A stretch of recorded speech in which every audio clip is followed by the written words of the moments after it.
Young tiger ఎన్టీఆర్కు తన career beginning నుండి కూడా నటసింహం నందమూరి బాలకృష్ణ గారి ఫ్యాన్స్ మరియు టీడీపీ క్యాడర్ సపోర్టు లభిస్తూ వచ్చింది. వారి సపోర్టే లేనిదే ఎన్టీఆర్కు మిగిలే ఫ్యాన్స్ ఆ నలుగురు అనేది సినీ పరిశీలకుల అభిప్రాయం. కాగా పరిస్థితిని తనకు అడ్వాంటేజ్గా మలుచుకున్న ఎన్టీఆర్ టీడీపీలో చంద్రబాబు నాయుడు గారికి, నారా లోకేష్ గారికి సమాంతర శక్తిగా ఎదుగుతూ తానే ముఖ్యమంత్రి కావాలనే ప్రయత్నాలు చేశారు. ఎన్టీఆర్ ఆలోచనలను పసిగట్టిన చంద్రబాబు గారు, బాలకృష్ణ గారు ఎన్టీఆర్ గారిని దూరం పెడుతూ ఆయనను ఎక్కడ ఉంచాలో అక్కడ ఉంచుతూ వచ్చారు.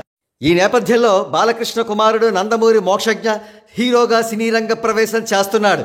ఇది ఖచ్చితంగా ఎన్టీఆర్కు పెద్ద దెబ్బే అని చెప్పవచ్చు. ఎందుకంటే టీడీపీ క్యాడర్ మరియు బాలకృష్ణ గారి ఫ్యాన్స్ మొత్తం అందరూ కూడా మోక్షజ్ఞ వైపే టర్న్ అయ్యే అవకాశం ఉంది.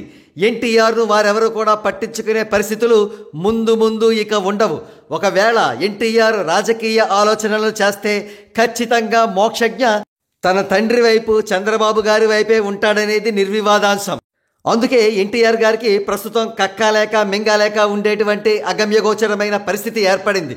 అందుకే విధి లేని పరిస్థితుల్లో తమ్ముడి సినీ రంగ ప్రవేశాన్ని హృదయపూర్వకంగా ఆహ్వానిస్తున్నాను అంటూ ఒక ట్వీట్ కూడా వేశారు. Congratulations on your debut into the world of cinema.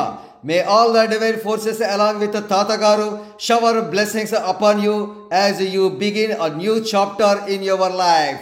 Happy birthday Mokshu అని ఎన్టీఆర్ ట్వీటర్. ఈ ట్వీట్ని చూసిన ఆనందంతో కొంతమంది అమాయకులు నందమూరి బ్లడ్ అంతా ఒకటే, మేము ఒక్కటే, మమ్మల్ని ఎవరు విడదీయలేదు అని ఆనందంతో తబ్బిబ్బవుతున్నారు. మరో ప్రక్క సంబంధం సందర్భం లేకపోయినా అల్లు అర్జున్ గారిని కూడా ఈ అంశంలోకి ఈడ్చి అల్లు అర్జున్ ఎన్టీఆర్ గారిని చూసి నువ్వు కూడా నేర్చుకో అంటూ ఉచిత సలహాలు ఇస్తున్నారు కొంతమంది ప్రబుద్ధులు. ఇవన్నీ అలా ఉంచితే బాలకృష్ణ గారి నుండి తను దక్కించుకున్న నందమూరి ఫ్యాన్స్ను, టీడీపీ క్యాడర్ను కాపాడుకోవడమే ఎన్టీఆర్ ముందున్న తక్షణ కర్తవ్యం. వారెవరూ కూడా మోక్షజ్ఞ వైపు వెళ్లకుండా చూసుకోవడమే తన యొక్క టాస్క్. ఇది జరగాలంటే మోక్షజ్ఞ హీరోగా అట్టర్ ఫ్లాప్ కావాలి. మరి అది జరుగుతుందా? ఇది $1 మిలియన్ క్వశ్చన్. వేచి చూద్దాం.